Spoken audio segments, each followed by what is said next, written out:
I do enjoy the presence of driving fast cars very fast. Right. I'm thinking of it, just so you understand my mental model, when I think of guys, and I do know some who are like enjoying the moment, I very rarely enjoy the moment. Does that make sense? I don't ever, I'm sitting around and I'm like, yeah, I look around and go, I'm having fun. That's just not how my brain works, ever. That feels sad to me. Yeah, but this is the thing. Perhaps it is. I don't know. I'm not going to say it is because I don't feel sad about it, but let's imagine it is sad. I have no fear of feeling sad. If someone were to say to me, Andrew, you're going to enjoy the moment less because you're constantly preoccupied with running an empire that most people wouldn't believe is as large as you say it is, even if you told them. And you're going to have unlimited offspring who adore you.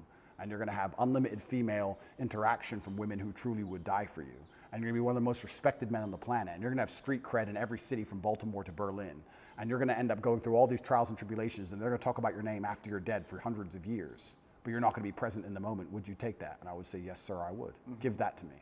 I can't be present because there's too much happening. How can I be present? How can I be present with hundreds of millions of dollars and DCOT trying to put me in jail? And how can I be present? I've got things happening in my brain. I can't be present. I've got things to deal with. I've got problems. So I've sacrificed presence. But maybe you have a mental model that says I can't be all the way present and do all of those things, and maybe that model is incorrect. Well, presence is if you're truly present, then you're not worried about anything outside of the moment you're in. Not necessarily. How does that work? I'm interested in. Yeah, I mean, because the presence, right? You can let your consciousness go out, right? And you can be aware of everything, right? I'm perspicacious is one of my favorite words. I am aware of what's happening. Yeah. I'm just not particularly interested in it.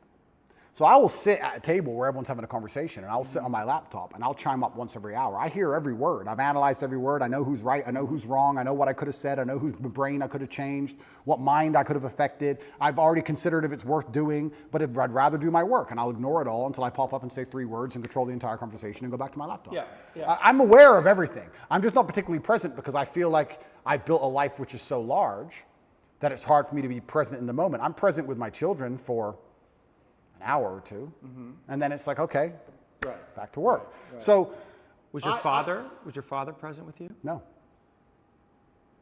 But I don't think. But then this again. I'm just saying, as a psychotherapist, when somebody said that, you said that he wasn't present with you. That must have been. That didn't bother me at all. It didn't bother you? No. He had things to do.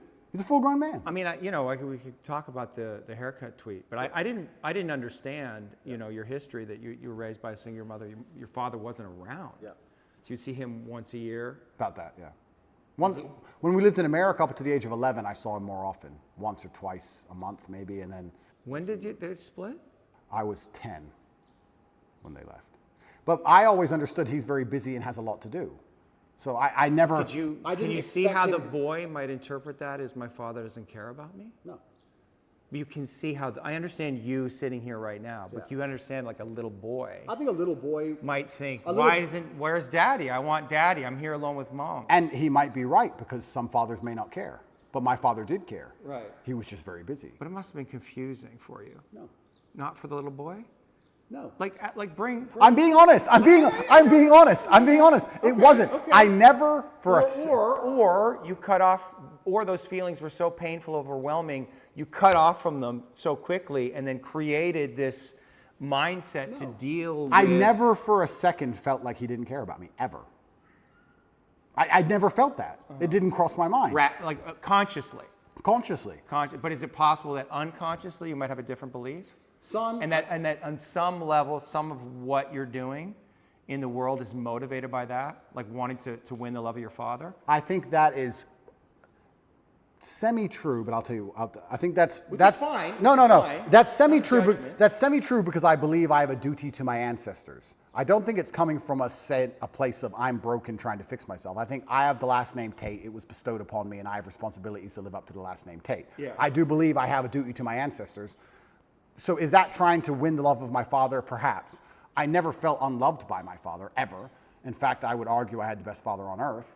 I never felt like I was owed all of his time. It was very clear to me at a young age that he's extremely busy and extremely important, and that I can earn his time, or that I can't have as much of it as I want. You have to earn his time? Yeah, that was absolutely. Yeah.